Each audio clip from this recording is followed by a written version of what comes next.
ओम ब्रह्म सत्यम सर्वधार। आज दास की कबीर वाणी।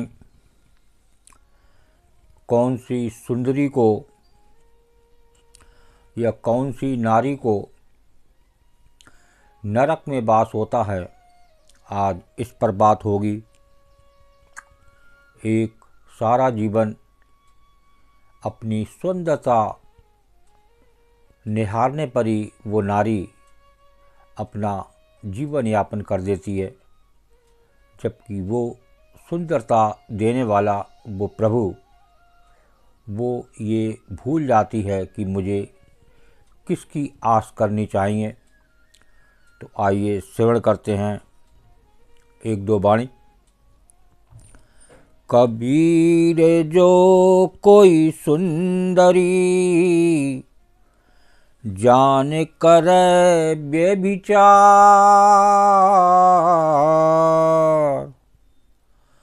ताहि न कबहु आदर, ताहि न कबहु आदर, परम पुरस भरतार कबीरा, परम पुरस भरतार। कबीर जो कोई सुंदरी जान करे बेविचार, ताहि न कबहु आदर, परम पुरुष भरतार। संत कबीरदास जी कहते हैं, जो कोई नारी सुंदरी यानी व्यभिचारिणी सब कुछ जानते समझते हुए भी व्यभिचार यानी अनाचार करती है, वो परम पुरुष परमात्मा सच्चा स्वामी वो प्रभु उसका कभी भी आदर नहीं करता। कभी उसका आदर इस संसार में नहीं हो सकता, ना ही उसको प्रभु मिल सकते, ना प्रभु का आनंद मिल सकता। और विषयों में लिप्त कुआचरण बालों पर सत्य पुरुष परमात्मा का अनुग्रह नहीं होता। वो परमात्मा के प्यार से जुदा रहती है। शरीर उस परमात्मा ने दिया, वो अपनी उस सुंदरता को निहारती रहती है और वो उस परमात्मा का ध्यान नहीं करती। इस पर एक वाणी और श्रवण करते हैं। राम नाम को छाड़ कर, राम नाम को छाड़ कर, कर और की आस,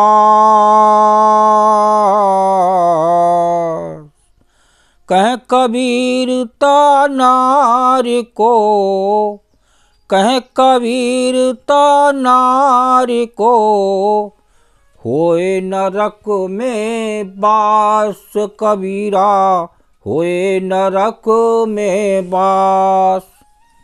देखिए, ऐसी नारी को नरक में वास बता रहे हैं। तो कौन सी नारी को मिलता है नरक में वास, श्रवण करते हैं। क्या वो ऐसा करे जो नरक में वास ना मिले। जो स्त्री अंतर्यामी परमात्मा राम के नाम सुमिरन को छोड़कर जगत को अन्य विषय वासना में आस यानी इच्छा लगाए रहती है, उसकी इच्छा हमेशा उस संसार में रहती है, उस परमात्मा में नहीं रहती। जो अंतर्यामी परमात्मा उस देह में विराजमान होते हुए भी, तो कबीर साहब यहाँ कहते हैं कि उस स्त्री का नरक में वास होता है, अर्थात वो सदैव घोर दुख यातना भोगते हुए आवागमन के चक्कर में पड़ी रहती है। उसको कभी भी इस संसार से आवागमन से छुटकारा नहीं मिल सकता। जब तक उस नरक के वास से बचे, तो उसको एक प्रभु की आस में जीना होगा।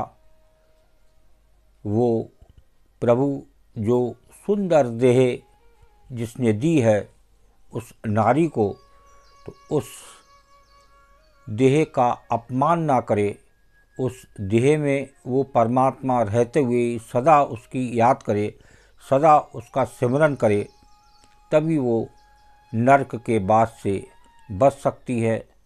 तो यहाँ कबीरदास जी यही समझाने की कोशिश कर रहे हैं कि एक नारी जो सुंदर है वो अपनी सुंदरता उस प्रभु ने दी है।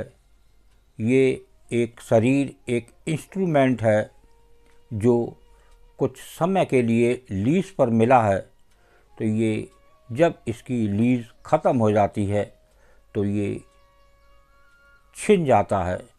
इसको छीनने से पहले हमें उस परमात्मा की याद करनी है जिसके लिए हमें ये परमात्मा ने जीवन दिया।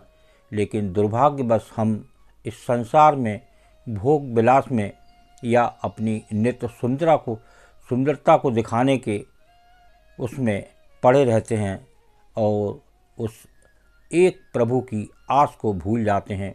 इसलिए हमें वो बार बार उस नरक में वास होता है। ओम ब्रह्म सत्यम सर्वदा। दास की कबीर वाणी अच्छी लगी हो तो ज़रूर शेयर करें ताकि और भी लोग उस परमात्मा को जानें, उस परमात्मा की आस करें। वही एक दाता है जो पूरे संसार को चलाने वाला है, वो स्वामी, वही स्वामी जो आपकी देह में भी विराजमान है, जिसको हम भूले बैठे हैं। और इसीलिए वो परमात्मा का प्यार हमें नहीं मिलता, उसका आनंद हमें नहीं मिलता। ओम ब्रह्म सत्यम सर्वदा।